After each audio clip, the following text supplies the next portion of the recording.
Jesus diz na sua palavra: bem-aventurado aqueles que ouvem, aqueles que leem e os que guardam as palavras desta profecia, porque o fim está próximo. Eu vou estar lendo o livro do profeta Malaquias. Diz assim: o filho honra o pai, o servo a seu senhor. Se eu sou pai, onde está a minha honra? Se eu sou o Senhor, onde está o meu temor? Diz o Senhor dos exércitos a vós, os sacerdotes, que desprezais meu nome. E vós dizeis: em que nós temos desprezado o teu nome? No versículo 14: pois seja maldito o enganador que, tendo um macho no seu rebanho, promete e oferece ao Senhor o que tem mancha. Porque eu sou grande rei, diz o Senhor dos exércitos, o meu nome é terrível entre os gentios. O livro do profeta Malaquias é a última tentativa de Deus com o povo de Israel, tentando recuperar aquela nação caída. Eles estavam cultuando a Deus, servindo a Deus, mas aqui nesse capítulo, neste livro do profeta Malaquias, Deus fala através do seu profeta que ele não está se agradando do culto que está sendo oferecido e daquilo que está sendo levado perante ele como sacrifício. E é um questionamento de Deus com o povo. O povo perguntava e Deus rebatia com o povo.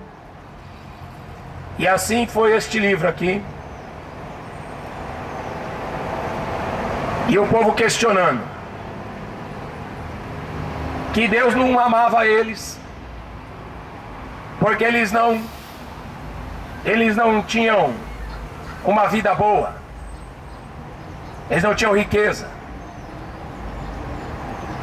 Mas Deus fala assim para eles: o sinal que eu amo vocês não é daquilo que vocês têm materialmente, mas é daquilo que se tem espiritualmente. É o que Deus queria dizer para o povo. E ele faz uma pergunta. O filho, ele honra o pai. O servo, ele honra o seu senhor. Se eu sou pai, cadê a minha honra? Se eu sou senhor, aonde está o meu temor? Vocês desprezam o meu nome.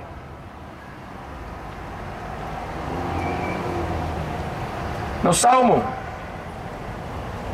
9, versículo 17,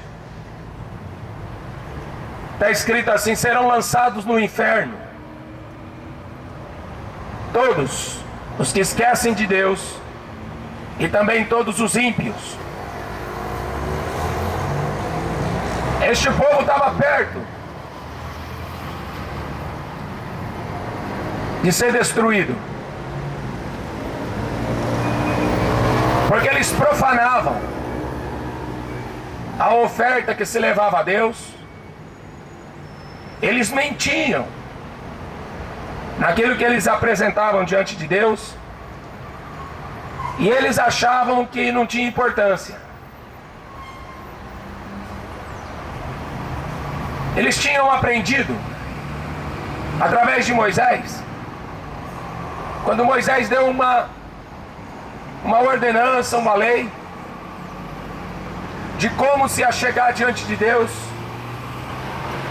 e de como eles deveriam levar suas ofertas em perdão dos seus pecados. Tinha que levar o melhor animal, um animal puro, tinha que ser macho, sem defeito, porque era para Deus. Mas o povo já estava tão corrompido que eles levavam o pior e disfarçava aquilo que eles levavam. O que era manchado eles pintavam, o que tinha uma perna quebrada eles remendavam, e aí eles profanavam a mesa do sacrifício, e eles ainda questionavam que a mesa do Senhor era impura, e que eles tinham canseira.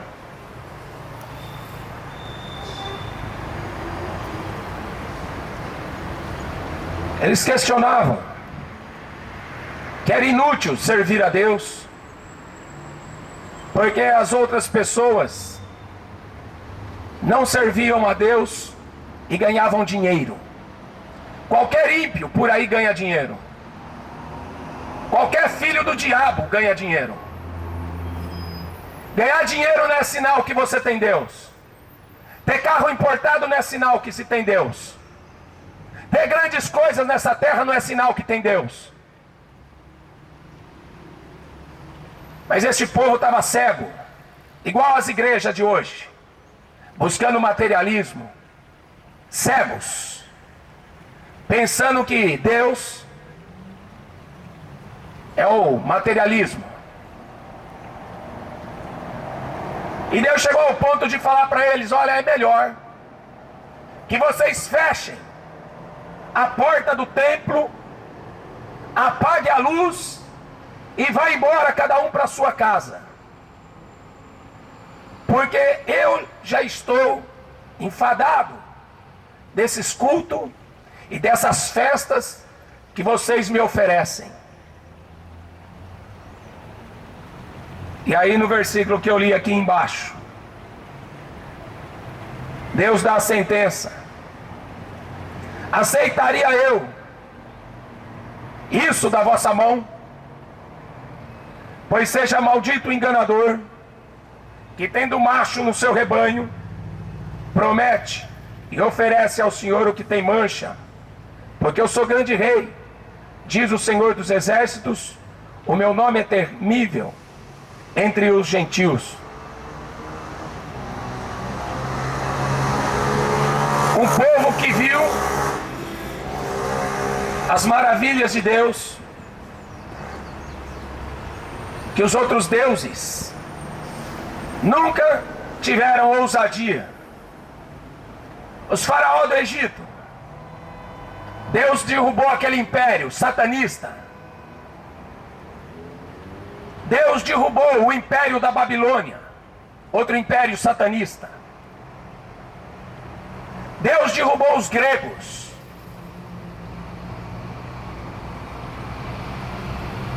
Filósofos. Deus destruiu todos os reinos dos homens. Agora este povo de Israel era o povo escolhido. Deus só tem um povo. Não existe vários deuses. Não existe toda religião é boa. Não existe todo caminho leva a Deus. Só existe um povo. Hoje não é mais o povo judeu, como era no Velho Testamento, na Velha Aliança. Hoje o povo de Deus se chama igreja, imaculada, santa, irrepreensível, sem mancha e sem mácula. Aí Deus aceita como povo. Agora igreja manchada, com escândalo, igreja manchada com corrupção, igreja manchada, corrupta, com políticos, então não faz parte da igreja, não faz parte do povo. O próprio Jesus falou assim: muitos me dirão naquele dia: Senhor, profetizávamos em teu nome. Infelizmente, o nome de Jesus está na boca de muita gente que não devia estar. Infelizmente, o nome de Jesus está na boca de satanista, não devia estar. O nome de Jesus está na boca de idólatra, feiticeiro, não era para estar. O próprio apóstolo Paulo fala assim: para você se apartar daqueles que se dizem cristão, for devasso, idólatra, avarento, feiticeiro, para você não ter comunhão e nem sentar na mesa com esse tipo de cristão. Mas hoje é um ecumenismo tão lindo, é mentiroso para cá e mentiroso para lá, pregando um evangelho que não existe, querendo falar de um Jesus que não salva. É por isso, Paulo até fala assim em Coríntios: é por isso que há muitos doentes entre vocês, e muitos que morrem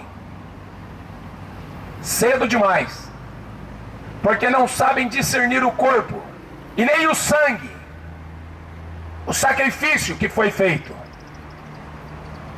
Eu não sei o que essa geração pensa. Quem é Jesus? Quem foi Jesus? Porque é uma geração que fica atrás de Drácula, uma geração que fica atrás de Batman, de Homem-Aranha, de futebol. Não tem muita coisa para se esperar.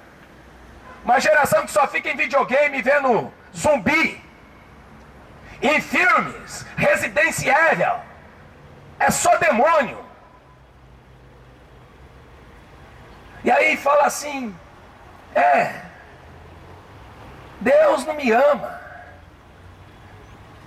Deus não vai com a minha cara. Mas que jeito? Este livro de Malaquias, Deus está tentando mostrar para o povo: vocês se apresentam diante de mim, o grande rei, Rei dos reis, Senhor dos senhores. Vocês trazem pão imundo, vocês trazem o que sobra, resto, e está falando que está prestando culto para mim? Vocês estão fazendo culto para vocês. Vocês estão procurando um Deus que agrade vocês. Vocês estão atrás de um Deus que aceita o pecado.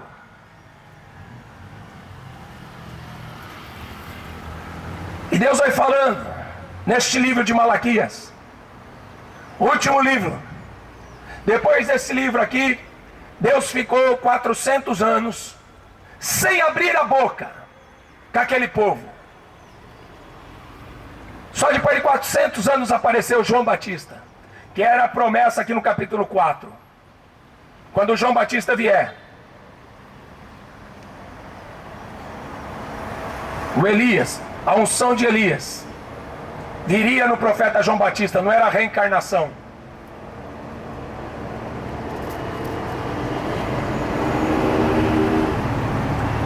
E aqui mesmo no capítulo 3 ele diz assim: porque eu, o Senhor, não mudo. Por isso vós, filhos de Jacó, não sois consumidos. Sabe qual é a pior notícia que você poderia ter? É Jesus falando para você: eu não te conheço. Apartai-vos, vós que praticais a iniquidade. Sabe o que é iniquidade? Você sabe que está errado e permanece no erro. Apartai-vos. É a pior coisa que um homem vai ouvir quando ele chegar diante de Deus. A Bíblia fala que Deus é bom. Você não devia estar contente, sabe por quê? Porque nós somos maus. O próprio Jesus falou assim: no coração do homem só tem prostituição, adultério, homicídios. Se eu pusesse aqui num quadro, um telão, e passasse aqui o pensamento de cada um, você teria vergonha dos seus pensamentos serem expostos.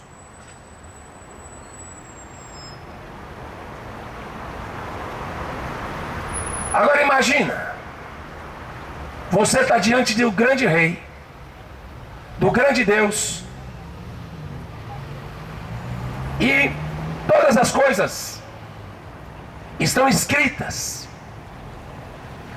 num livro.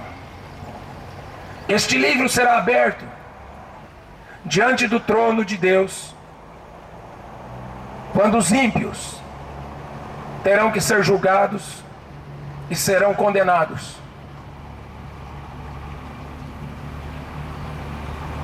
Ele vai abrir os livros e vai mostrar por que você está sendo condenado.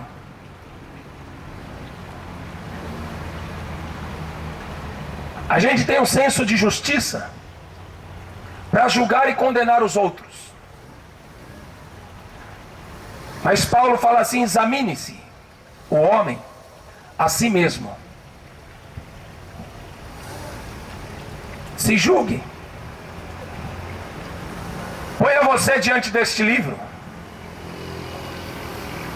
Ponha a sua vida diante desses profetas.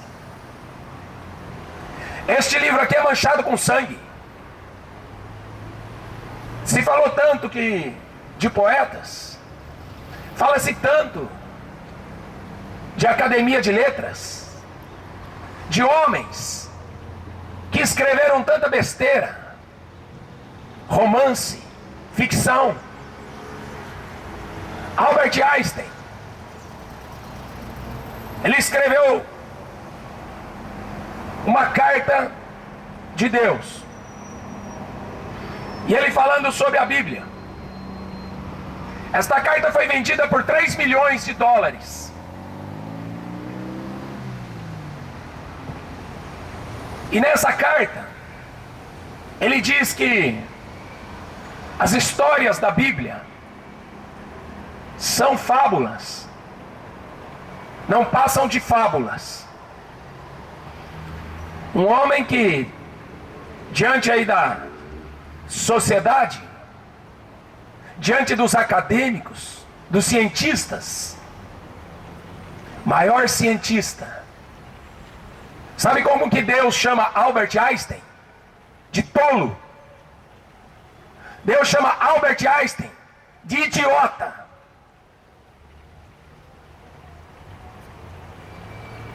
Deus zomba da cara desses homens. A Bíblia fala que no dia do juízo Deus vai rir da cara desses homens.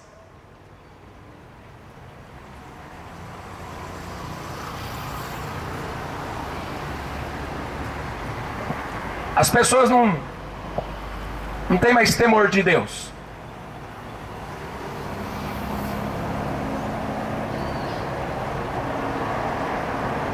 Que temos falado contra ti,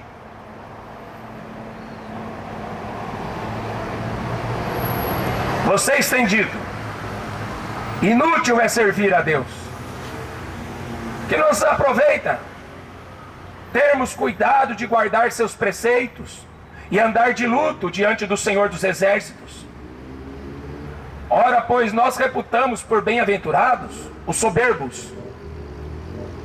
Também os que cometem impiedade são edificados. Sim, eles tentam a Deus e escapam.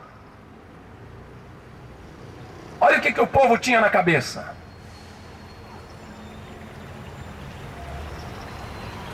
Temer a Deus. Para que guardar os seus mandamentos? Bem-aventurados soberbos.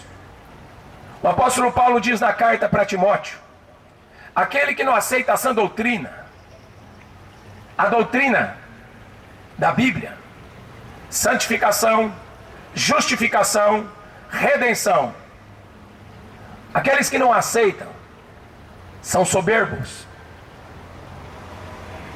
nada sabem, são ignorantes, deliram acerca das questões.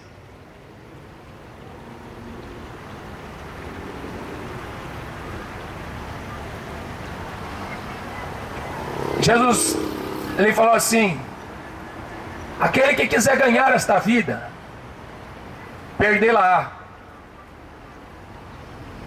Aquele que perder esta vida, por amor de mim e do Evangelho, a salvará.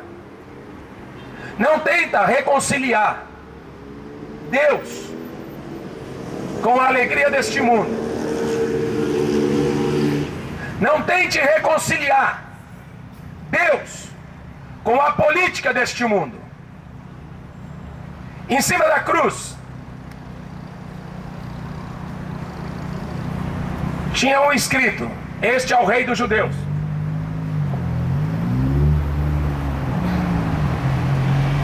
Estava escrito em romano, em grego, em hebraico. Pilatos colocou ali: este é Rei dos Judeus. Estava escrito em romano, porque Roma era a política da época, era o que governava este mundo. A Bíblia fala que o diabo é Deus desse mundo. É por isso que você gosta tanto desse mundo, porque você é filho do diabo. A política governa esse mundo. E os homens que não têm Deus, que não temem a Deus, que não guardam mandamento, eles guardam a política como a sua segurança. Eles têm a política como seu sustento.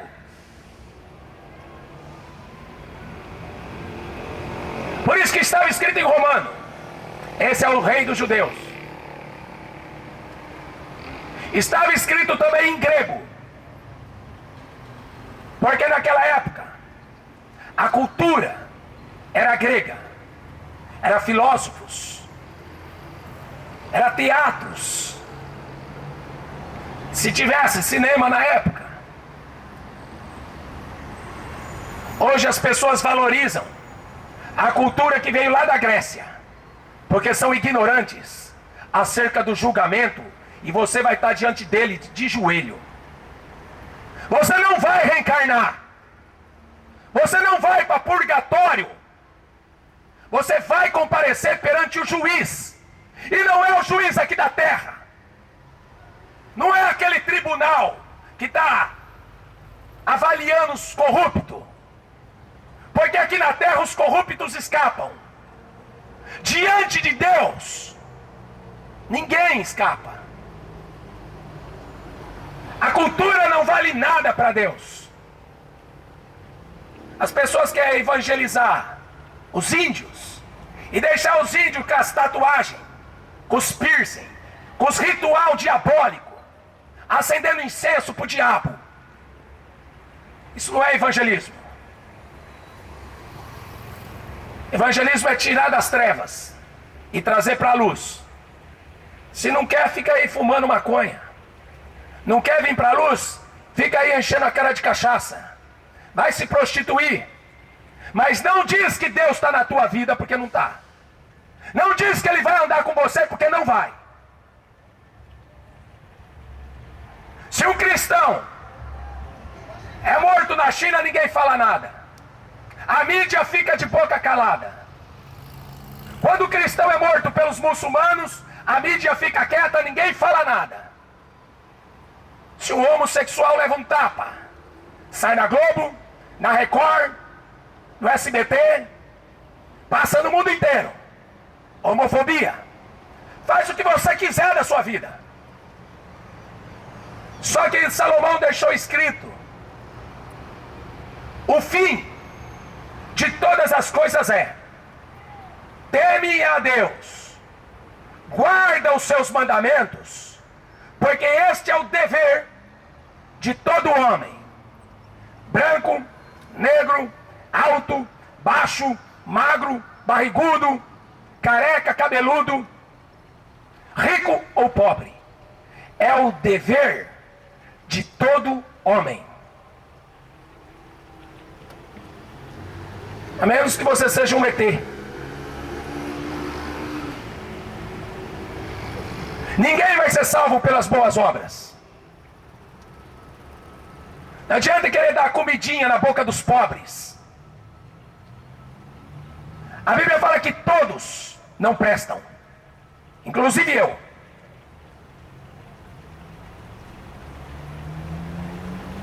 Todos pecaram, inclusive eu. Não tem nenhum que tenha alguma coisa boa de si mesmo. Pois maldito seja o homem que, tendo algo de bom para oferecer a Deus, oferece o coxo, o manchado,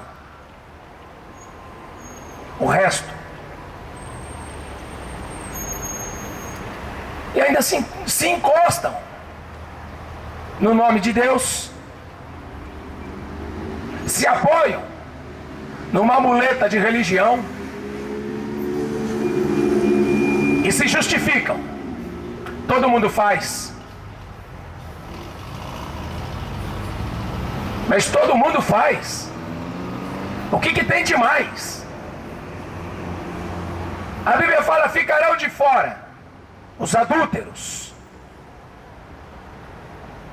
sexo fora do casamento, prostituição, sexo que não for no casamento, adultério. Ficarão de fora ladrões, ficarão de fora assassinos, todo que ama e comete e pratica mentira.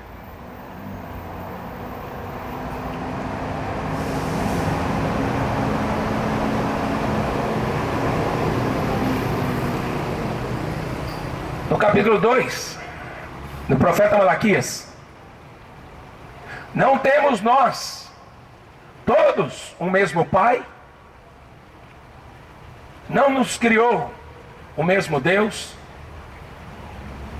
Como criatura, todos temos Deus como Pai. Mas no capítulo 1 do Evangelho de João, no versículo 12: mas a todos quantos o receberam, deu-lhes o poder de serem feitos filhos de Deus, aos que creem no seu nome. Você pode ser filho de Deus como criatura, mas quem não nascer de novo não pode herdar o reino dos céus. Enquanto essa criatura cheia de pecado estiver reinando,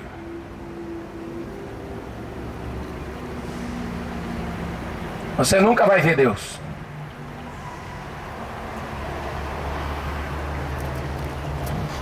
Ele veio para salvar o que se havia perdido.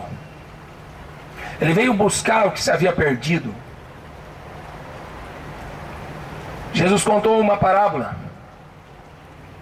a parábola das bodas,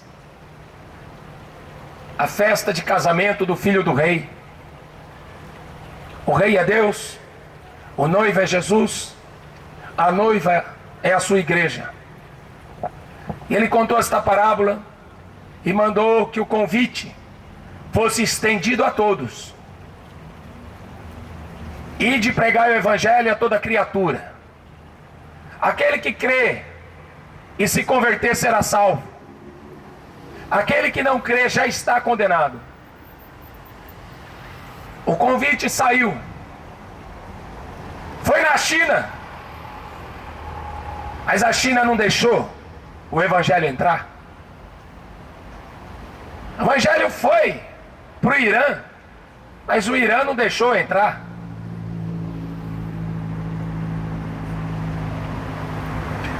O convite foi feito a todos. Mas Jesus disse assim: os convidados não eram dignos. Então convide os mancos, coxos, cegos, surdo, manco da cabeça. Traz a prostituta, o ladrão. Já que os bonitinhos não quer, já que os filhinhos de papai não quer, já que a maçonaria não quer, então traz os drogados, traficante, prostituta, porque a festa está pronta, o cordeiro já foi sacrificado. Deixa a maçonaria ir para o inferno. Deixa lá os kardecistas. Eles não querem. Eles não querem o sangue de Jesus. Eles querem a reencarnação. Deixa os católicos, eles querem a Maria. O sangue de Jesus não tem poder para perdoar pecado.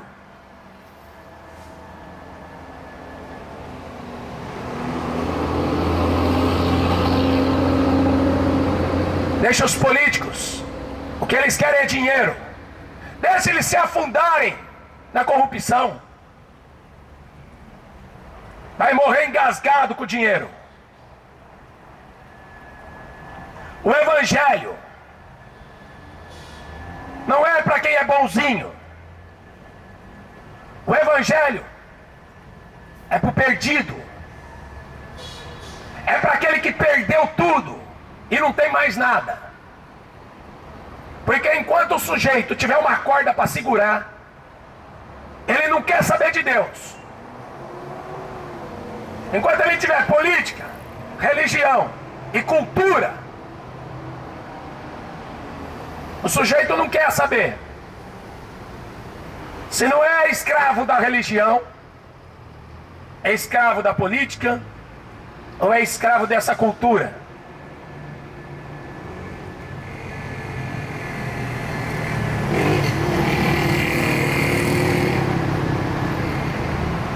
No capítulo 3, versículo 18. Então voltareis e vereis a diferença entre o justo e o ímpio, entre o que serve a Deus e o que não o serve. Só tem dois tipos. Tem o ímpio e o justo. O justo, segundo a Escritura, são aqueles que foram lavados pelo sangue do Cordeiro, aqueles que foram justificados pelo seu sacrifício, foram santificados pela sua palavra. Esse é o justo. Agora, quem não aceita isso, ele pode ter religião, cultura e política, mas ele está condenado.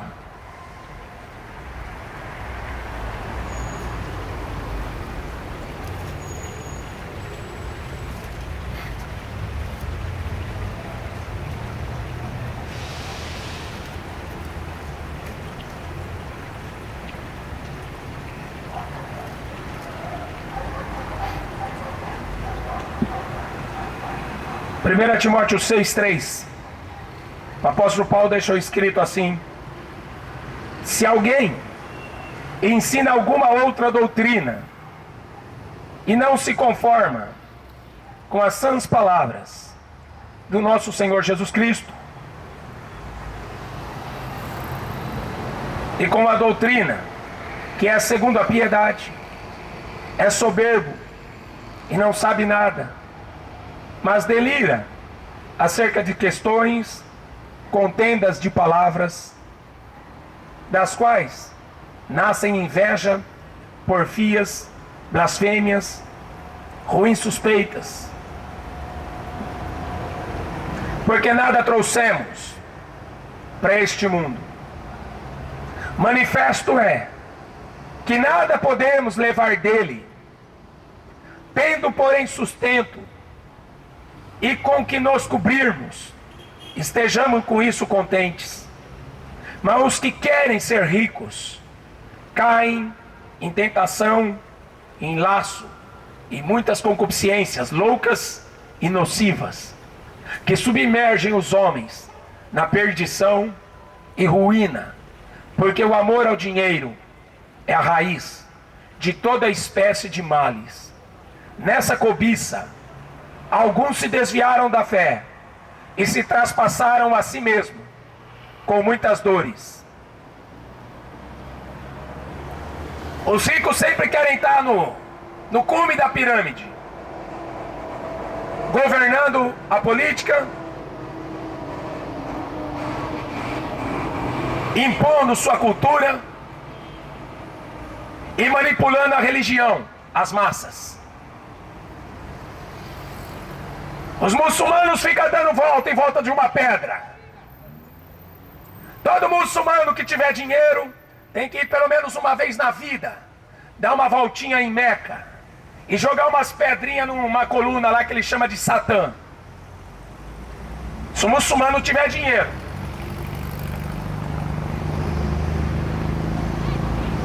A pirâmide, está lá o olho de Lúcifer, governando esse mundo aí, ó. Mas Jesus falou assim: o Espírito da verdade, que o mundo não conhece, o mundo não vê, o mundo não pode recebê-lo, porque o mundo me odiou a mim. Odiou a mim. O mundo ama o que é seu. Por isso vós não sois do mundo. A igreja não é. A igreja não tem cultura deste mundo. A igreja não segue a política desse mundo. E a igreja não se baseia nos dogmas e doutrinas das religiões desse mundo. Foi por isso que Jesus falou: eu sou o caminho que ninguém quer andar. Eu sou a verdade, mas ninguém quer aceitar. Eu sou a vida, mas ninguém quer.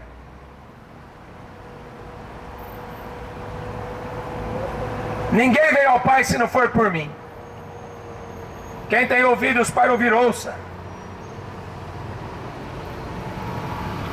Porque o que você está vendo,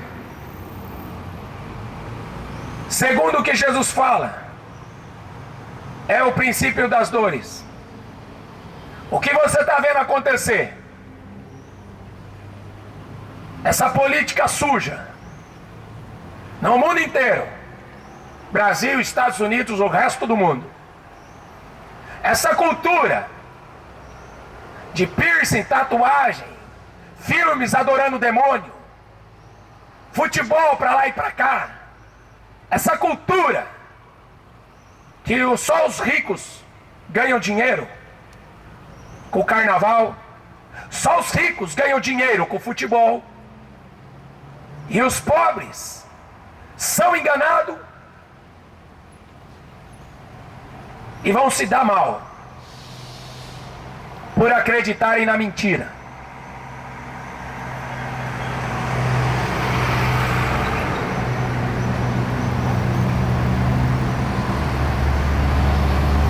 É o princípio das dores. Então espere, porque o que você vai ver daqui para frente vai ser coisas piores. Não tenha esperança no que o mundo está te oferecendo, porque daqui 100 anos, eu tenho certeza, daqui 100 anos, o mais longe que você vai chegar é no cemitério.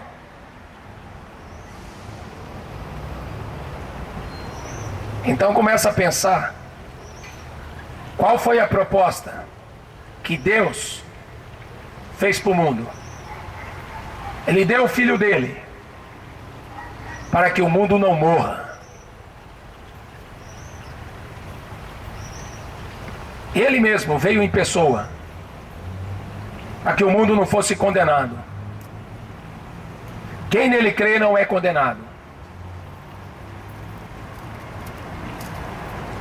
Ele é nosso advogado, a nossa justiça, a nossa redenção. Ele é a nossa paz, coluna da verdade. Todas as coisas é por Ele, para Ele e para Ele. Nada do que foi feito se fez se não fosse Ele. Agora, se você quer acreditar no Darwin, sobe na árvore e fique comendo banana até o dia que você morrer.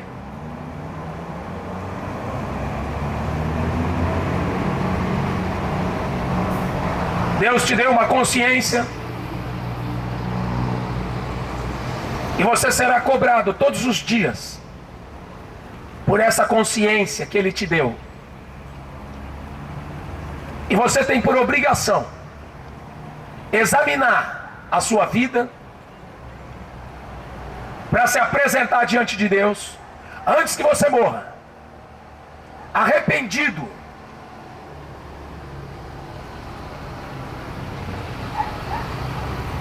porque foi essa a mensagem que Ele deixou: arrependei-vos e salvai-vos dessa geração perversa.